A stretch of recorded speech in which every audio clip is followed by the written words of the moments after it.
Good morning guys and happy weekend po sa ating lahat.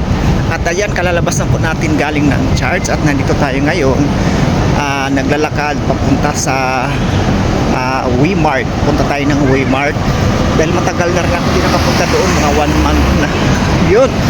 At o nga pala, kagagaling lang natin nag-charge tayo at magpasalamat tayo dahil hanggang ngayon nandito pa rin tayo at mayroon pa po tayong mga trabaho.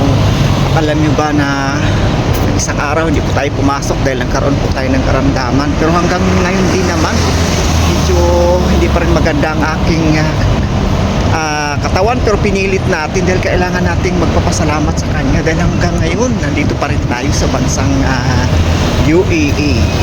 Ayan, at salamat ka po pala doon sa lahat ng mga nagsishare sa akin ng mga kung ano ang dapat gawin, mag-inom ng ganito. Kay Banilin, shout out pala kay Banilin Diso saka kay Rakil. Ayan, maraming salamat. At okay din pala yung gano'n, no? Lemongrass tsaka yung yung luya, yan lang yung ginawa kong ininom ko at maganda talaga siya. At ngayon medyo konti na lang, medyo masakit lang ng konting ating katawan, pero tuloy pa rin ang pag-inom natin. Ayan, yan lang ma-share ko sa araw na ito guys. At maraming salamat ka po pala sa inyong lahat sa tulong at suporta na ibinigay nyo po sa akin. At congratulations ka po pala sa atin, 11K na tayo followers. Maraming salamat guys sa aking mga new followers on board. Thank you so much po sa inyong lahat. Maraming salamat sa follow nyo po sa akin.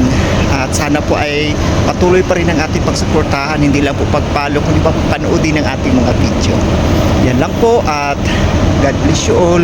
Mag-ingat po tayong lahat. Maraming salamat po. Syukran.